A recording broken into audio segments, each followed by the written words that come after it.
শপথ নিলেন ত্রয়োদশ জাতীয় সংসদের নবনির্বাচিত সংসদ সদস্যরা। সকালে জাতীয় সংসদ ভবনে প্রথমে বিএনপির সংসদ সদস্যদের শপথ বাক্য পাঠ করান প্রধান নির্বাচন কমিশনার এএমএম নাসিরউদ্দিন। তবে সংবিধান সংস্কার পরিষদের সদস্য হিসেবে শপথ নেননি বিএনপির এমপিরা। পরে সরকারি দলের প্রথম বৈঠকে বিএনপি চেয়ারম্যান তারেক রহমান সংসদ নেতা ও প্রধানমন্ত্রী নির্বাচিত হন। বিস্তারিত ফাহাদ মোহাম্মদের রিপোর্টে। আপনাদের সবাইকে স্বাগত জানাচ্ছি। ত্রয়োদশ জাতীয় সংসদ নির্বাচনে বাংলাদেশ জাতীয়তাবাদী দল বিএনপির নবনির্বাচিত সংসদ সদস্যরা শপথ নেন। সকাল 11:15টায় জাতীয় সংসদ ভবনের শপথ গ্রহণ কক্ষে নবনির্বাচিত সংসদ সদস্যদের শপথ বাক্য পাঠ করান প্রধান নির্বাচন commissioner AMM Nasiruddin. BNP chairman Tarique Rahman সহ বিএনপির নির্বাচিত সংসদ সদস্যরা এ সময় শপথ নেন। আমি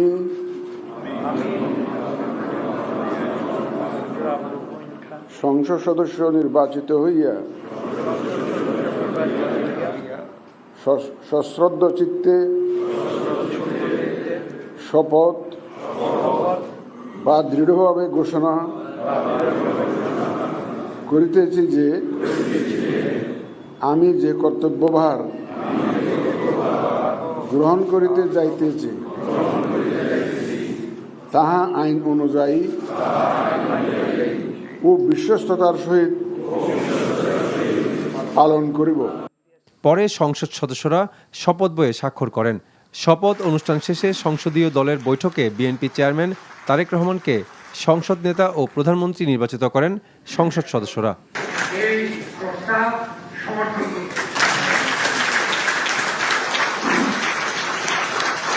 সংবিধান সংস্কার পরিষদের সদস্য হিসেবে শপথ নেওয়ার কথা থাকলেও বিএনপির দলীয় সংসদ সদস্যরা শপথ নেবেন না বলে জানান দলটির স্থায়ী কমিটির সদস্য সালাউদ্দিন আহমেদ। গণভোটের রায় অনুযায়ী সংবিধান সংস্কার পরিষদ গঠিত হলে সেটা সংবিধানে আগে ধারণ করতে হবে এবং সংবিধান সংস্কার পরিষদের সদস্যকে কে শপথ নেয়াবেন সেটা বিধান করতে হবে এবং কোন এরকম ফর্ম এটা সংবিধানে নেই। এই ফর্মটি তৃতীয় তফসিলে আছে, সাদাটা এইরকম তখন একটা ফর্ম সংবিধানের তৃতীয় তফসিলে আসবে। সেগুলো সাংবিধানিকভাবে জাতীয় সংসদে গৃহীত হওয়ার পরে তখন জাতীয় সংবিধান সংস্কার পরিষদের সদস্যদের শপথ নেয়ার বিধান করা যাবে। সব আনুষ্ঠানিকতা শেষে বিএনপি মহাসচিব মির্জা ফখরুল ইসলাম আলমগীর জানান বিরোধী দলকে সাথে নিয়ে দেশকে এগিয়ে নিয়ে যাবে বিএনপি। আমাদের সংসদ নেতা জনাব তারেক রহমানের নেতৃত্বে এই সংসদ নিঃসন্দেহে সকল কর্মকাণ্ডের কেন্দ্রবিন্দু পরিণত হবে, সেটা আপনারা ভবিষ্যতে দেখতে পাবেন। আমরা বিরোধী দলের সঙ্গে আমরা সংসদে অত্যন্ত আন্তরিকতার সঙ্গে সৌহার্দ্যের সঙ্গে কাজ করতে চাই। এদিকে নতুন সরকারের সংসদীয় দলের প্রথম সভায় সিদ্ধান্ত হয় বিএনপির কোনো সংসদ সদস্য ডিউটি ফ্রি গাড়ি বা প্লট নেবেন না। Fahad Mohammad, NTV news, Dhaka. বিএনপির পর সংসদ সদস্য হিসেবে শপথ নেন জামাতে ইসলামী নেতৃত্বাধীন 11 দলীয় জোটের 77 জন সংসদ সদস্য। একই সাথে সংবিধান সংস্কার পরিষদের সদস্য হিসেবেও শপথ নিয়েছেন তারা। সংসদকে প্রাণবন্ত আর নিপীড়িত মানুষের অধিকার আদায়ে বলিষ্ঠ ভূমিকা পালনের প্রত্যয় জানান 11 দলীয় জোটের নবনির্বাচিত সংসদ সদস্যরা। বিস্তারিত নাজিবুর রহমানের রিপোর্টে। সংসদ ভবন সচিবালয়ে সংসদ সদস্য হিসেবে এবং সংবিধান সংস্কার পরিষদের সদস্য হিসেবে শপথ পড়েন জামায়াত, এনসিপি সহ 11 দলীয় জোটের সকল সংসদ সদস্যরা। বেলা 12টার কিছু পরে সংবিধানের 148(2) ক অনুচ্ছেদ অনুযায়ী শপথ পড়ান সিইসি এএমএম নাসিরউদ্দিন। বাংলাদেশের প্রতি অকৃত্রিম বিশ্বাস আর আনুগত্যের সাথে শপথ পাঠ করেন নবনির্বাচিত এমপিরা। এরপর সংবিধান সংস্কার পরিষদের সদস্য হিসেবেও শপথ পাঠ করেন তারা। প্রভাবিত হইতে দিব না। সকালে সংসদ সদস্য হিসেবে শপথ নিতে একে একে সংসদ ভবনে প্রবেশ করেন শীর্ষ নেতারা। বিএনপি সংবিধান সংস্কার পরিষদের শপথ না নেয়ার সমালোচনা করেন জামায়াত ও এনসিপি নেতারা। আমরা পজিটিভ ভূমিকা নেব, কনস্ট্রাকটিভলি। বিএনপির যে সিদ্ধান্ত এটা জাতিকে হতাশ করছে। আজকে যারা সরকারি দল হিসেবে নির্বাচিত নিজেদের মনে করছে বা নির্বাচিত হয়েছে। আমরা মনে করি যে এই ধরনের কর্মকাণ্ড হচ্ছে মানুষের আকাঙ্ক্ষার সাথে প্রতারণার শামিল। আমরা 11 দলের যারা নির্বাচিত হয়েছেন তারা এখন যে মিটিং করে সিদ্ধান্ত জানাবো। সংসদে এমপি হিসেবে মানুষের অধিকার আদায়ে সজাগ ভূমিকা রাখার প্রত্যয় জানান নির্বাচিত সদস্যরা। জুলাই সনদ পাশ করা এবং সংসদ যেন কোনো অকার্যকর না হয়, কার্যকরী সংসদ হয়, সবসময় জাতীয় স্বার্থের পক্ষে যেন কাজ করে। জাতীয় জুলাই সনদ যেটা স্বাক্ষর করেছে সকল রাজনৈতিক দলগুলো, তারা যেন এই সনদের উপরে অটুট এবং অবিচল থেকে সার্বিকভাবে জামাত ইসলামী 11 দল আমরা সহযোগিতা করার মানসিকতা নিয়েই আছি। এখন সেটা নির্ভর করে যারা সরকার গঠন করতেছেন তাদের উপরে। জামায়াতের সাথে স্বতন্ত্র এমপিরাও সংসদ সদস্য হিসেবে শপথ গ্রহণ করেন, তবে সংবিধান সংস্কার পরিষদের শপথ নেননি তারা। Najibur Rahman, NTV news, Dhaka. চলতি অর্থ বছরে টিসিবি প্রায় 1000 কোটি টাকা সাশ্রয় করেছে জানিয়ে বাণিজ্য উপদেষ্টা শেখ বশিরউদ্দিন বলেছেন, এমন স্বচ্ছতা ও জবাবদিহিতা অব্যাহত থাকলে আগামী 4 থেকে 5 বছর পর সরকারকে এই খাতে আর কোনো ভর্তুকি দিতে হবে না। সকালে পবিত্র রমজান মাস উপলক্ষে টিসিবির ভ্রাম্যমাণ ট্রাক সেল কার্যক্রম উদ্বোধন অনুষ্ঠানে তিনি কথা বলেন। আরও বলেন, দীর্ঘদিন ধরে প্রচলিত পণ্যের পাশাপাশি এবার নতুন করে আরও 5টি পণ্য যুক্ত করা হয়েছে বিক্রির তালিকায়। ফলে সাধারণ মানুষ, বিশেষ করে নিম্ন আয়ের পরিবারগুলো আরও বেশি উপকৃত হবে। ভ্রাম্যমাণ ট্রাক সেল কার্যক্রম পুরো রমজান মাস জুড়ে দেশের 64টি জেলায় চলমান থাকবে। এতে করে বাজার দরের ঊর্ধ্বগতির চাপ থেকে সাধারণ মানুষ কিছুটা স্বস্তি পাবেন বলে আশা প্রকাশ করেন বাণিজ্য উপদেষ্টা। শেখ বশিরউদ্দিন বলেন, স্বচ্ছতা, সুশাসন ও সঠিক ব্যবস্থাপনা বজায় থাকলে টিসিবি ভবিষ্যতে আরও কার্যকর ভূমিকা রাখতে পারবে এবং ধীরে ধীরে ভর্তুকি নির্ভরতা থেকেও বেরিয়ে আসা সম্ভব হবে।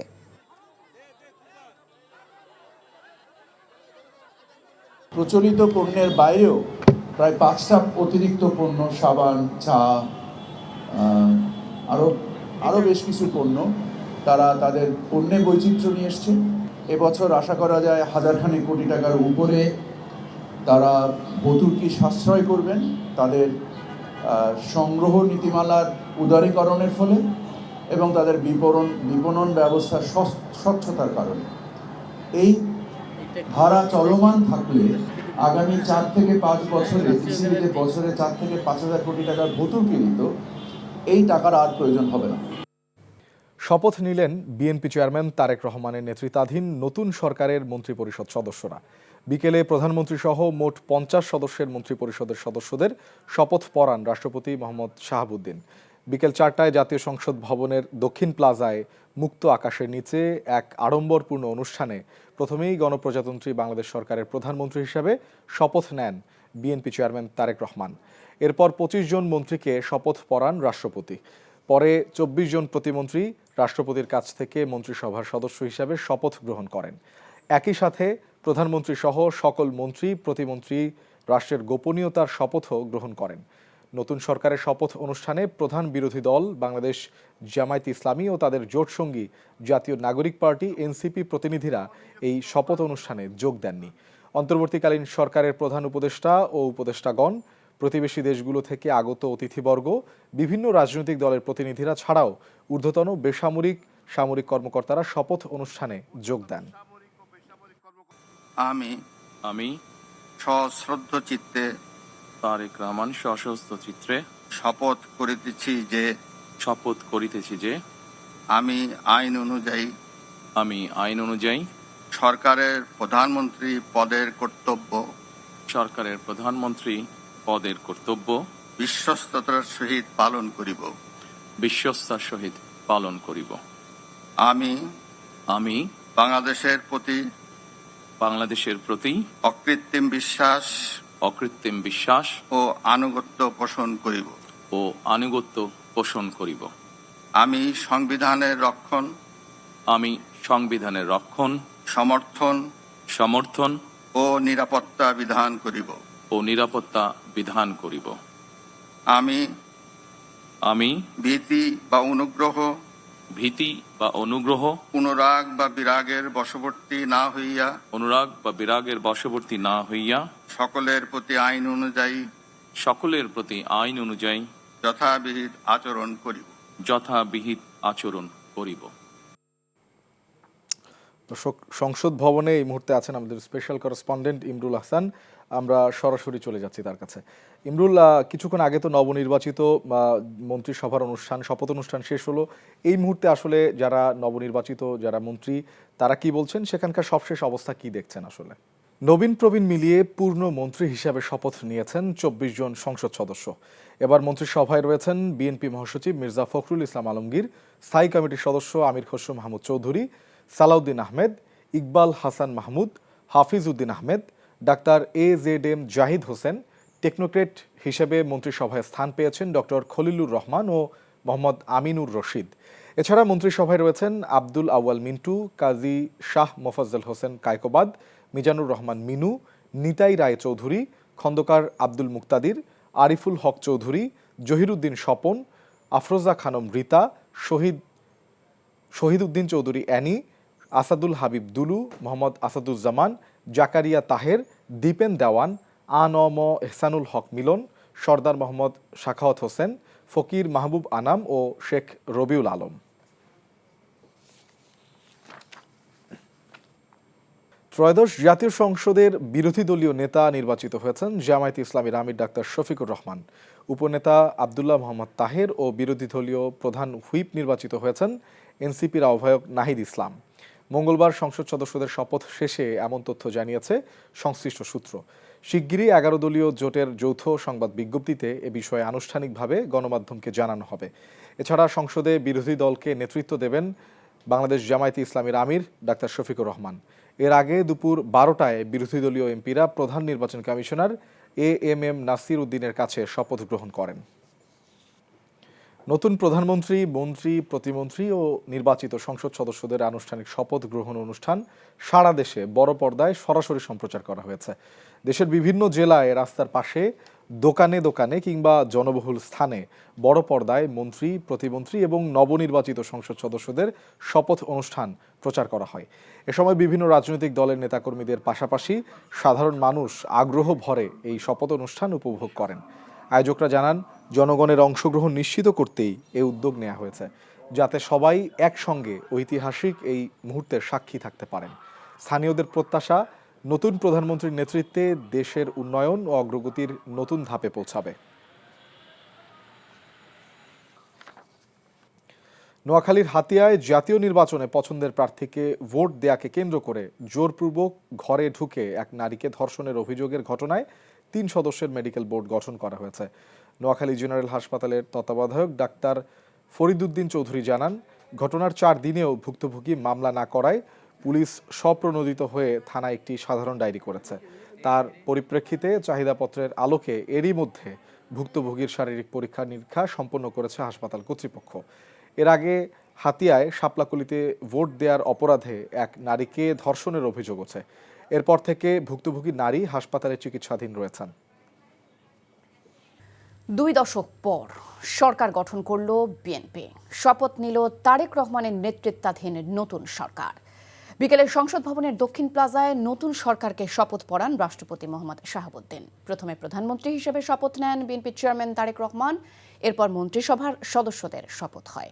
মন্ত্রী, প্রতিমন্ত্রী সহ তারেক রহমানের মন্ত্রিসভায় ঠাঁই পেয়েছে 49 জন। ইমরুল আহসানের রিপোর্ট। প্রথা ভেঙে বঙ্গভবনের বাইরে নতুন সরকারের শপথ সংসদের দক্ষিণ প্লাজার খোলা আকাশের নিচে। দেশের 11তম ব্যক্তি হিসেবে প্রধানমন্ত্রী পদে শপথ নেন তারেক রহমান। শপথ করিতেছি যে আমি আইন অনুযায়ী সরকারের প্রধানমন্ত্রী পদের কর্তব্য বিশ্বস্ততার সহিত পালন করিব। আমি বাংলাদেশের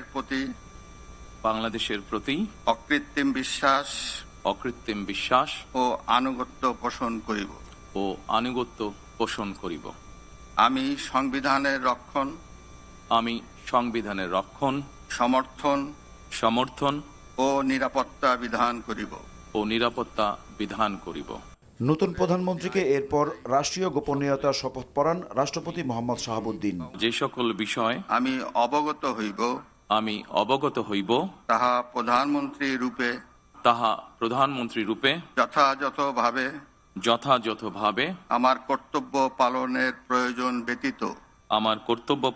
প্রয়োজন ব্যতীত প্রত্যক্ষ বা পরোক্ষভাবে কোনো ব্যক্তিকে জ্ঞাপন করিব না বা কোনো ব্যক্তির নিকট প্রকাশ করিব না। অনুষ্ঠানে উপস্থিত ছিলেন বিদায়ী সরকার প্রধান, বিদেশি অতিথি ও ঢাকায় কর্মরত বিদেশি কূটনীতিকরা।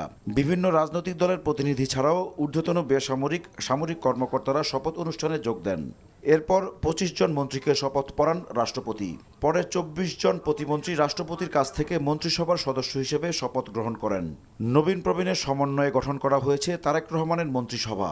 সাধারণ মানুষের প্রত্যাশা পূরণের কথা জানান মন্ত্রিসভার সদস্যরা। আমাদের সংসদ নেতা জনাব তারেক রহমানের নেতৃত্বে এই সংসদ নিঃসন্দেহে সকল কর্মকাণ্ডের কেন্দ্রবিন্দু পরিণত হবে, সেটা আপনারা ভবিষ্যতে দেখতে পাবেন। আমরা বিরোধী দলের সঙ্গে আমরা সংসদে অত্যন্ত আন্তরিকতার সঙ্গে সৌহার্দ্যের সঙ্গে কাজ করতে চাই। অনেক বড় দায়িত্ব, কঠিন সময়। বাংলাদেশের অর্থনীতি, রাজনীতি, আইন শৃঙ্খলা সব কিছু একটি খারাপ সময় পার করছে। এই সময় দায়িত্বটা আমাদের সরকার জনগণের একটা বড় ম্যান্ডেট নিয়ে, বড় ম্যান্ডেট মানে বড় ধরনের একটি রেসপন্সিবিলিটি জাতির কাছে। বাংলাদেশের মানুষের যে প্রত্যাশা, সেই প্রত্যাশা পূরণে এই মন্ত্রিপরিষদ এবং আমাদের সম্মানিত প্রধানমন্ত্রী সমর্থ হবে ইনশাআল্লাহ। টপ প্রায়োরিটি আইন শৃঙ্খলা এক নাম্বার, একদম টপ প্রায়োরিটি। আইন শৃঙ্খলা ঠিক করে তারপর আর্থিক সেক্টর একসাথে ঠিক করে বিনিয়োগের পরিবেশ সৃষ্টি করা। নতুন সরকারের শপথ অনুষ্ঠান বর্জন করে প্রধান বিরোধী দল জামায়াতে ইসলামী ও তাদের জোট সঙ্গী এনসিপি। নানা চড়াই উতরাই আর দীর্ঘ সংগ্রামের পথ পেরিয়ে প্রায় 20 বছর পর আবারও রাষ্ট্র ক্ষমতায় বিএনপি। তবে ভঙ্গুর অর্থনীতি পুনরুদ্ধার, কর্মসংস্থান সৃষ্টিসহ 31 দফা প্রতিশ্রুতির বাস্তবায়ন এবং 24-এর গণ অভ্যুত্থানের আকাঙ্ক্ষা পূরণের চ্যালেঞ্জ সামনে নিয়ে শুরু হচ্ছে তারেক রহমান সরকারের যাত্রা। Imrul Hasan, NTV news, Dhaka. বাংলাদেশের প্রধানমন্ত্রী হিসেবে দায়িত্ব নেওয়ায় তারেক রহমানকে অভিনন্দন জানিয়েছেন বিশ্ব নেতারা। অভিনন্দন বার্তায় চীনা প্রধানমন্ত্রী বলেন, চীন ও বাংলাদেশ দীর্ঘস্থায়ী বন্ধুত্বপূর্ণ এবং কৌশলগত সহযোগিতামূলক অংশীদার। সিঙ্গাপুরের প্রধানমন্ত্রী অভিনন্দন বার্তায় লিখেছেন, নির্বাচনে শক্তিশালী জনসমর্থন পাওয়ায় তারেক রহমানকে অভিনন্দন। শপথ অনুষ্ঠান শেষে সাক্ষাৎ করেন ভারতের লোকসভার স্পিকার ওম বিরলা। এ সময় দুই দেশের মধ্যে পারস্পরিক ভালো সম্পর্ক গড়ে উঠবে বলে আশা প্রকাশ করেন তিনি। নতুন প্রধানমন্ত্রী তারেক রহমানকে অভিনন্দন জানিয়েছেন জাপানের প্রধানমন্ত্রী সানায়ে তাকাইচি। প্রবীণ নবীন মিলিয়ে 50 সদস্যের মন্ত্রিসভায় পূর্ণ মন্ত্রী হিসেবে শপথ নিয়েছেন 25 জন। নতুন মন্ত্রীদের মধ্যে বিএনপি স্থায়ী কমিটির সদস্য রয়েছেন 6 জন। বাকি মন্ত্রীদের মধ্যে প্রতিমন্ত্রী হিসেবে পূর্বে কয়েকজনের দায়িত্ব পালনের অভিজ্ঞতা থাকলেও বেশিরভাগই নতুন মুখ। টেকনোক্রেট হিসেবে পূর্ণমন্ত্রী হয়েছেন 2 জন। তবে বিএনপি স্থায়ী কমিটির সদস্য সহ অনেক পুরনো মুখ বাদ পড়েছেন মন্ত্রী হবার দৌড়ে। হাসান মাহমুদের রিপোর্ট। গণতন্ত্রের নবযুগের পথচলায় দেশ পরিচালনায় জনগণের সেবক হয়ে যারা আগামীর বাংলাদেশকে এগিয়ে নেবেন, সেই মন্ত্রীদের তালিকায় ঠাঁই পেয়েছেন নবীন প্রবীণদের অনেকেই। বিএনপি মহাসচিব মির্জা ফখরুল ইসলাম আলমগীর সহ দলের স্থায়ী কমিটির সদস্য আমির খসরু মাহমুদ চৌধুরী, সালাউদ্দিন আহমেদ, ডাক্তার এজেডাম জাহিদ হোসেন, ইকবাল হাসান মাহমুদ টুকু, মেজর হাফিজউদ্দিন আহমেদ পেয়েছেন পূর্ণ মন্ত্রণালয়ের দায়িত্ব। ইতিপূর্বে 4 জনের মন্ত্রণালয় পরিচালনার অভিজ্ঞতা থাকলেও নতুন মুখ সালাউদ্দিন আহমেদ ও প্রফেসর জাহিদ হোসেন। টেকনোক্রেট তালিকায় মন্ত্রী হয়েছেন ডক্টর খলিলুর রহমান, যিনি ছিলেন অন্তর্বর্তী সরকারের নিরাপত্তা বিষয়ক উপদেষ্টা। টেকনোক্রেট তালিকায় অন্য মন্ত্রী হলেন মোহাম্মদ আমিনুর রশিদ ইয়াসিন। ইতিপূর্বে মন্ত্রণালয়ে প্রতিমন্ত্রী ও উপমন্ত্রী হিসেবে দায়িত্ব পালনের অভিজ্ঞতা রয়েছে এমন 3 জন, ডক্টর এহসানুল হক মিলন, আসাদুল হাবিব দুলু ও কাজী শাহ মোফাজ্জল হোসেন কায়কোবাদ এবং নিতাই রায় চৌধুরী এবার হলেন পূর্ণমন্ত্রী। আমার দায়িত্ব পালনটা হবে, আল্লাহর রহমতে মাননীয় প্রধানমন্ত্রী আমাকে নিযুক্ত দিয়েছেন। প্রধানমন্ত্রী যেটা নির্দেশ করবেন আমি ওটা পালন করব, এর বাইরে আমি কিছু করব না। মন্ত্রীদের তালিকায় নতুন মুখই বেশি। নতুনদের এই তালিকায় মন্ত্রণালয়ে জায়গা করে নিয়েছেন আব্দুল আউয়াল মিন্টু, মিজানুর রহমান মিনু, আরিফুল হক চৌধুরী, জহিরুদ্দিন স্বপন, আব্দুল মুক্তাদির, আফরোজা খানম রীতা, শহীদ উদ্দিন চৌধুরী এনি, মোহাম্মদ আসাদুজ্জামান, জাকারিয়া তাহের, ফকির মাহবুব আনাম, শেখ রবিউল আলম, দীপেন দেওয়ান এবং সর্দার সাখাওয়াত হোসেন বকুল। আমাদের দায়িত্ব পড়েছে রাষ্ট্রটাকে নতুনভাবে মেরামত করা। সেই আস্থা আমাদের দলের উপর রেখে জনগণ ব্রুট মেজরিটি দিয়েছে, বিএনপিকে ব্রুট মেজরিটি দিয়েছে। অর্থাৎ জনগণ আস্থা রেখেছে বিএনপির প্রতি, যে জনগণ মনে করছে যে পরিবর্তিত বাংলাদেশ, কাঙ্ক্ষিত বাংলাদেশ বিএনপির হাত ধরেই প্রতিষ্ঠিত হওয়া সম্ভব। বাংলাদেশের মানুষের যে প্রত্যাশা, সেই প্রত্যাশা পূরণে এই মন্ত্রিপরিষদ এবং আমাদের সম্মানিত প্রধানমন্ত্রী সমর্থ হবে ইনশাআল্লাহ। নতুন মন্ত্রিসভায় বিএনপির প্রভাবশালী নেতাদের অনেকেরই স্থান হয়নি। বাদ পড়েছেন ডক্টর খন্দকার মোশাররফ হোসেন, মির্জা আব্বাস, গয়েশ্বর চন্দ্র রায়, নজরুল ইসলাম খান, রিজভী আহমেদ সহ অনেক চেনা মুখ। Hasan Mahmud, NTV news, Dhaka.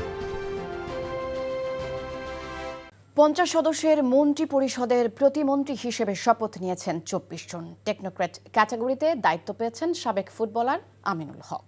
শরিক দল থেকে প্রতিমন্ত্রীর দায়িত্ব পেয়েছেন গণ অধিকার পরিষদের আহ্বায়ক নুরুল হক নূর এবং গণসংহতি আন্দোলনের মুখ্য সমন্বয়ক জোনায়েদ সাকি। শফি মাহমুদ সাগরের রিপোর্ট। জাতীয় সংসদের দক্ষিণ প্লাজায় মন্ত্রিপরিষদের শপথ গ্রহণ অনুষ্ঠানে শপথ নেন নবগঠিত সরকারের 24 জন প্রতিমন্ত্রী। বেসামরিক বিমান ও পর্যটনে এম রাশিদুজ্জামান মিল্লাত, বিদ্যুৎ, জ্বালানি ও খনিজ সম্পদ মন্ত্রণালয়ে অনিন্দ ইসলাম অমিত, বাণিজ্য, শিল্প, পাট ও বস্ত্র মন্ত্রণালয়ে দায়িত্ব পেয়েছেন মোহাম্মদ শরীফুল আলম। পররাষ্ট্র প্রতিমন্ত্রী হিসেবে দায়িত্ব পেয়েছেন শামা ওবায়েদ ইসলাম। সুলতান সালাউদ্দিন টুকু দায়িত্ব পেয়েছেন কৃষি, মৎস্য ও প্রাণী সম্পদ এবং খাদ্য মন্ত্রণালয়ে। ভূমি মন্ত্রণালয়ের প্রতিমন্ত্রী হিসেবে দায়িত্ব পেয়েছেন ব্যারিস্টার কায়সার কামাল। অন্যদিকে পানি সম্পদ মন্ত্রণালয়ের প্রতিমন্ত্রী হিসেবে দায়িত্ব পেয়েছেন ফরহাদ হোসেন আজাদ। পার্বত্য চট্টগ্রাম বিষয়ক মন্ত্রণালয়ে মীর মোহাম্মদ হেলাল উদ্দিন। আর টেকনোক্র্যাট হিসেবে যুব ও ক্রীড়া মন্ত্রণালয়ের প্রতিমন্ত্রী হয়েছেন আমিনুল হক। হাবিবুর রশিদ দায়িত্ব পেয়েছেন সড়ক, পরিবহন ও সেতু মন্ত্রণালয়ের। রেলপথ ও নৌ পরিবহন মন্ত্রণালয়ের দায়িত্ব পেয়েছেন মোহাম্মদ রাজীব আহসান। জনপ্রশাসন মন্ত্রণালয়ের প্রতিমন্ত্রী হিসেবে শপথ নিয়েছেন মোহাম্মদ আব্দুল বারী। স্থানীয় সরকার, পল্লী উন্নয়ন ও সমবায় মন্ত্রণালয়ে মীর শাহে আলম। গণসংহতি আন্দোলনের মুখ্য সমন্বয়ক জুনায়েদ সাকি। অর্থ ও পরিকল্পনা মন্ত্রণালয়ে ইশরাক হোসেন দায়িত্ব পেয়েছেন মুক্তিযুদ্ধ বিষয়ক মন্ত্রণালয়। নারী ও শিশু এবং সমাজ কল্যাণ মন্ত্রণালয়ে প্রতিমন্ত্রী হিসেবে শপথ নিয়েছেন ফারজানা শারমিন। পরিবেশ, বন ও জলবায়ু পরিবর্তন বিষয়ক প্রতিমন্ত্রী শেখ ফরিদুল ইসলাম। গণ অধিকার পরিষদের সভাপতি নুরুল হক নূর পেয়েছেন শ্রম ও কর্মসংস্থান, প্রবাসী কল্যাণ ও বৈদেশিক কর্মসংস্থানের দায়িত্ব। প্রতিমন্ত্রী হিসেবে দায়িত্ব পেয়ে তারা বলেন, জুলাইয়ের আকাঙ্ক্ষায় বাংলাদেশকে গড়বেন তারা। রক্তের উপর দাঁড়িয়ে গণ অভ্যুত্থান তৈরি হয়েছে। দীর্ঘ ফ্যাসিবাদ বিরোধী সংগ্রামে যারা নিজেদের জীবন উৎসর্গ করেছেন, হাজার হাজার তরুণ যারা আহত হয়েছেন, এই দেশে ছাত্র, শ্রমিক, জনতার যে অভ্যুত্থান, রাজনৈতিক দলগুলোর দীর্ঘ লড়াই সংগ্রামের পাটাতনের উপর দাঁড়িয়ে যে অভ্যুত্থান তৈরি হয়েছে, সেই সকল অভ্যুত্থানের আকাঙ্ক্ষা, শহীদদের আকাঙ্ক্ষা, আহত যোদ্ধাদের আকাঙ্ক্ষা, তাদের সকল আকাঙ্ক্ষা এই সংসদের মধ্য দিয়ে পূরণ হবে। এদিকে তথ্য ও সম্প্রচার মন্ত্রণালয়ের প্রতিমন্ত্রীর দায়িত্ব পেয়েছেন ইয়াসের খান চৌধুরী। দুর্যোগ ব্যবস্থাপনা ও ত্রাণ মন্ত্রণালয়ে এম ইকবাল হোসাইন এবং স্বাস্থ্য ও পরিবার কল্যাণে এম এ মুহিত। গৃহায়ন ও গণপূর্ত মন্ত্রণালয়ের প্রতিমন্ত্রী হিসেবে দায়িত্ব পেয়েছেন আহমদ সোহেল মঞ্জুর। প্রাথমিক ও গণশিক্ষায় ববি হাজ্জাজ এবং সংস্কৃতি প্রতিমন্ত্রী হিসেবে শপথ নিয়েছেন আলী নেওয়াজ মাহমুদ খৈয়াম। শফি মাহমুদ সাগর, এনটিভি নিউজ, ঢাকা। শপথ নেন ত্রয়োদশ জাতীয় সংসদের নবনির্বাচিত সংসদ সদস্যরা। জাতীয় সংসদ ভবনে প্রথমে বিএনপির সংসদ সদস্যদের শপথ বাক্য পাঠ করান প্রধান নির্বাচন কমিশনার এএমএম নাসির উদ্দিন। শপথ নিয়ে ডিউটি ফ্রি গাড়ি বা প্লট নেবেন না বলে ঘোষণা দেন তারা। তবে সংবিধান সংস্কার পরিষদের সদস্য হিসেবে শপথ নেননি বিএনপির এমপিরা। ইফতেখার রেজা জানাচ্ছেন বিস্তারিত। সবাইকে স্বাগত জানাচ্ছি। ত্রয়োদশ জাতীয় সংসদ নির্বাচনে নিরঙ্কুশ জয়লাভের পর সারা দেশ থেকে আসা বাংলাদেশ জাতীয়তাবাদী দল বিএনপির নবনির্বাচিত এমপিরা শপথ নেন। মঙ্গলবার সকাল 11:15টায় জাতীয় সংসদ ভবনের শপথ গ্রহণ কক্ষে নবনির্বাচিত সংসদ সদস্যদের শপথ বাক্য পাঠ করান প্রধান নির্বাচন commissioner AMM Nasir Uddin. BNP chairman Tarique Rahman সহ দলের নির্বাচিত সংসদ সদস্যরা শপথ নেন। আমি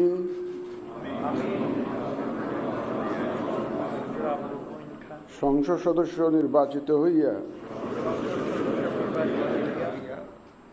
সশ্রদ্ধ চিত্তে শপথ বা দৃঢ়ভাবে ঘোষণা করিতেছি যে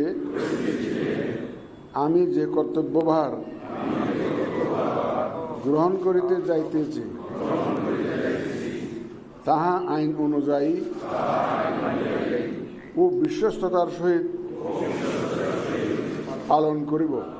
পরে সংসদ সদস্যরা শপথ বইয়ে স্বাক্ষর করেন। সদ্য শপথ নেওয়া বিএনপির সংসদ সদস্যরা বলছেন, নতুন বাংলাদেশ গড়তে প্রয়োজন সকলের সহযোগিতা। সংসদে গিয়ে দেশের স্বার্থ রক্ষায় কাজ করাই তাদের লক্ষ্য বলে জানান নবনির্বাচিত এমপিরা। দেশের রাজনৈতিক স্থিরতা থেকে এটাকে স্থিরতা আনতে হবে, জাতীয় ঐক্য সৃষ্টি করতে হবে, তারপর মব জাস্টিস বন্ধ করতে হবে কঠিনভাবে, এবং আপনার যেন সবাই আইন অনুযায়ী সবাই চলে সেই ব্যবস্থা গ্রহণ করতে হবে। এই সরকারের অনেক চ্যালেঞ্জ। একটা হলো বাংলাদেশের ব্যাপারে এখন যে চক্রান্ত ষড়যন্ত্র চলছে মুক্তিযুদ্ধের বিরুদ্ধে, ৭১-এর মুক্তিযুদ্ধের বিরুদ্ধে, এটা প্রথম এবং প্রধান চ্যালেঞ্জ আমার দৃষ্টিতে। যেখানে সকল নাগরিকরা তাদের অধিকার এবং মর্যাদা নিয়ে থাকবে, একটা গণতান্ত্রিক রাষ্ট্র ব্যবস্থা হবে, সেরকম বাংলাদেশ চাচ্ছে। এদিকে নতুন গঠিত সরকার ও মন্ত্রিসভাকে শুভেচ্ছা জানিয়েছেন বিএনপির সহযোগী সংগঠনের নেতারা। এই নির্বাচন প্রমাণ করেছে এটা জনগণের নির্বাচন এবং এই সরকার অবশ্যই জনগণের সরকার। দেশটা একজন তারেক রহমানকে অভিনন্দন জানাচ্ছি নতুন সরকারের নেতৃত্বাধীন মন্ত্রিপরিষদের সকল সদস্য এবং নির্বাচিত এমপিগণকে। নতুন সরকারের সংসদীয় দলের প্রথম সভায় সিদ্ধান্ত হয়, বিএনপির কোনো সংসদ সদস্য ডিউটি ফ্রি গাড়ি বা প্লট নেবেন না। জনগণের অংশগ্রহণমূলক ভোট প্রদান ও আজকের শপথের মাধ্যমে প্রতিষ্ঠিত হলো গণতান্ত্রিক সরকার। আর সাধারণ জনমানুষের প্রত্যাশা, আগামী সরকার আমলাতান্ত্রিক নির্ভরতা কাটিয়ে হবে জনমানুষের সরকার। Iftekhar Reza, NTV news, Dhaka. সংবিধান সংস্কার পরিষদের সদস্য হিসেবে শপথ না নিয়ে বিএনপি জোট সংবিধান সম্মত কাজই করেছে, তবে তা জুলাই চেতনার পরিপন্থী বলে মনে করছেন সুপ্রিম কোর্টের জ্যেষ্ঠ আইনজীবীরা। গণভোট নিয়েও প্রশ্ন তুলেছেন তাদের কেউ কেউ। রিপোর্টে জানাচ্ছেন হাসান জাবেদ। ত্রয়োদশ জাতীয় সংসদের সদস্য হিসেবে শপথ নিয়েছেন বিএনপি জোটের নির্বাচিত সংসদ সদস্যরা, তবে তারা সংবিধান সংস্কার পরিষদের সদস্য হিসেবে শপথ নেননি। আর জামাত জোট সংসদ সদস্য এবং সংবিধান সংস্কার পরিষদের সদস্য হিসেবে শপথ নেন। সাংবিধানিকভাবে জাতীয় সংসদে গৃহীত হওয়ার পরে তখন জাতীয় সংবিধান সংস্কার পরিষদের সদস্যদের শপথ নেয়ার বিধান করা যাবে। বিএনপির এমন ব্যাখ্যার সাথে একমত পোষণ করেছেন সুপ্রিম কোর্টের আইনজীবী অ্যাডভোকেট মঞ্জিল মোর্শেদ ও ব্যারিস্টার রুহুল কুদ্দুস কাজল। তারা বলছেন, সংবিধানের আলোকে সংসদ সদস্যরা শপথ নিয়েছেন, সেখানে অন্য কোনো পদে শপথ নেয়ার সুযোগ নেই। একটা গ্রুপ এখনো আছে যে মূলত তাদের উদ্দেশ্য হলো এই সংবিধানটাকে আপনার মুছে ফেলা। জামাত ইসলাম তারা বলেছে যে ইউরোপিয়ান ইউনিয়নের সঙ্গে যে না, শরিয়া আইনের ব্যাপারে তারা বলে নাই, কিন্তু তারা কিন্তু অরিজিনালি শরিয়া আইন হলো তাদের মূল ভিত্তি। তো রাজনীতিতে অনেক কথা বলতে হয় না, তো বিএনপি রাজনীতিতে হ্যানা ভোট বলছে, সব কিছু বলছে, বলে সর্বশেষ কথা কিন্তু তারা নির্বাচনের আগেও বলেছে যে জনগণ আমাদের এই যে ম্যানিফেস্টো দিলাম, এইটার উপরে যদি আমাদের জনগণ ম্যান্ডেট দেয় তাহলে আমরা এইটা বাস্তবায়ন করব। বিএনপি তো সংবিধান যা আছে সেইটাই করেছে, বরঞ্চ অন্যরা যদি কেউ কিছু করে থাকে আমি বলবো যে সেইটা সংবিধানের বাইরে এবং সংবিধান পরিপন্থী এবং ওটার কোনো আইনগত ভিত্তি নাই। জুলাই সনদ বাস্তবায়নের ক্ষেত্রে তারা কখনো বলেনি তারা এটা করবেন না, সুতরাং এটা হচ্ছে একটা পদ্ধতিগত, মূলত সংবিধানের বিধানকে মানা এবং না মানার বিষয়। বিএনপি দায়িত্বশীল রাজনৈতিক দল এবং আমি মনে করি যে যারা সরকার গঠন করছে তারা দায়িত্বশীলতার পরিচয় দিয়ে সংবিধান মেনে এগোচ্ছেন। তাদের সাথে ভিন্ন মত পোষণ করেছেন সুপ্রিম কোর্টের দুজন আইনজীবী অ্যাডভোকেট আবহেনা রাজ্জাকি ও ব্যারিস্টার ওমর ফারুক। তারা বলেন, সংবিধানের দোহাই দিলে হবে না, সংবিধান মেনে নির্বাচন হয়নি, এমনকি গণভোটে হেয়ের পক্ষে অবস্থান ছিল বিএনপির। এইটাকে যদি অন্তর্বর্তীকালীন সরকারের অন্তর্বর্তীকালীন সংবিধান হিসেবে মেনে নেন, ঠিক তখনই এই নির্বাচনটা জাস্টিফাইড হবে। আদারওয়াইজ ওই সংবিধানের কথা বললে এই নির্বাচনটার বৈধতা নিয়ে প্রশ্ন আসবে। হায়ের পক্ষে আপনারা মত দিয়েছেন এবং এটা জনরায়কে মেনে নিতে হয়। যদি মেনে না নেন, যদি সেই মতো শপথ নিয়ে এটা কার্যকর করার স্টেপ না নেন, সেটার কনসিকুয়েন্স কি হবে সময় বলবে। কখনো সংবিধান মানি, কখনো কোনো সংবিধানের বাইরে গিয়ে বলি যে ডক্ট্রিন অফ নেসেসিটি, জুলাই বিপ্লবের স্পিরিট। তো সেগুলো সব অতিক্রম করে আমরা ভালো ভোটের মাধ্যমে আমরা একটা কাঙ্ক্ষিত জায়গায় পৌঁছার পরে যদি সংবিধানের কথা বলে যদি নিজেদের যেই কমিটমেন্ট ছিল এরপরে শপথ না নিয়ে যে কনফিউশনটা তৈরি হয়েছে, এটা আমি মনে করি সাধারণ জনগণ ভালোভাবে নেবে না। এদিকে গণভোটের বৈধতা চ্যালেঞ্জ ও এর ফলাফল বাতিল চেয়ে হাইকোর্টে একটি রিট আবেদন করেছেন মজিদ তৌহিদ নামে সুপ্রিম কোর্টের একজন আইনজীবী। Hasan Javed, NTV news, Dhaka. ফুটবলের মাঠ থেকে মন্ত্রিপরিষদ, সাবেক ক্রীড়াবিদ হিসেবে প্রথম টেকনোক্র্যাট প্রতিমন্ত্রী হবার কীর্তি করেছেন আমিনুল হক। বাংলাদেশের সাফ জয়ী সাবেক অধিনায়ককে ঘিরে তাই প্রত্যাশার পারদটাও অনেক উঁচুতে। মাঠ থেকে রাজনীতির কণ্টকাকীর্ণ পথে আসা আমিনুল ক্রীড়াঙ্গনে ইতিবাচক পরিবর্তন নিয়ে আসবেন বলে আশাবাদী বিসিবির সাবেক পরিচালক রফিকুল ইসলাম বাবু। নিলয় মজুমদারের রিপোর্ট। ক্রীড়াঙ্গন থেকে সংসদ সদস্য, পরবর্তীতে মন্ত্রী, এমন কীর্তি কম নেই। তবে ঠিক এই জায়গাতেই ব্যতিক্রম বাংলাদেশের সাবেক অধিনায়ক আমিনুল হক। সাবেক ক্রীড়াবিদ হিসাবে প্রথমবারের মতো টেকনোক্র্যাট কোটায় প্রতিমন্ত্রী হওয়ার কীর্তি করেছেন তিনি। বাংলাদেশ ক্রিকেটের বর্তমান অচল অবস্থা কাটিয়ে তুলতে আমিনুলের উপরই আস্থা রাখছেন বিসিবির সাবেক পরিচালক রফিকুল ইসলাম বাবু। ক্রীড়াক্ষেত্রে বাংলাদেশের যে এখন হারানো গৌরব, বিশেষ করে ক্রিকেটে বা অন্যান্য ফেডারেশনগুলিতে যে অবস্থা, নাজুক অবস্থা, সেগুলি থেকে আবার সগৌরবে ফিরে আনা, এই মানে বিশেষ করে ক্রিকেটকে আবার বিশ্বের দরবারে সুপ্রতিষ্ঠিত করা এখন প্রধান লক্ষ্য আমাদের ক্রীড়া প্রতিমন্ত্রী আমিনুল হকের। বিসিবির বর্তমান বোর্ডের বিরুদ্ধে বিদ্রোহ করে বসে আছে ঘরোয়া ক্রিকেটের 44টি ক্লাব, যার মধ্যে আছে আবাহনী, মোহামেডানের মতো বড় ক্লাবগুলো। আমিনুল হকের কাছে এই বিষয়ে দ্রুত সমাধান চাইলেও নির্বাচন ও ঘরোয়া ক্রিকেটের অনিয়ম নিয়ে আদালতের দ্বারস্থর কথা জানিয়েছেন রফিকুল ইসলাম। এই ফার্স্ট ডিভিশন লিগ বা অন্যান্য লিগ নিয়ে যে অনিয়ম অবিচার করা হয়েছে, ডেফিনেটলি এটার বিরুদ্ধে আমরা আদালতে যাব। তারা এক এক সময় এক এক সিদ্ধান্ত দিয়েছে, তাদের ভিতরে কোনো চেইন অফ কমান্ড নেই। শুধু ক্রিকেটাঙ্গন নয়, সার্বিকভাবে পুরো ক্রীড়াঙ্গনে ইতিবাচক পরিবর্তন নিয়ে আসবেন আমিনুল বলে প্রত্যাশা এই সংগঠকের। এছাড়াও আমিনুল হককে প্রতিমন্ত্রী হওয়ার জন্য অভিনন্দন জানিয়েছে ফেডারেশনগুলো। Niloy Majumder, NTV news, Dhaka.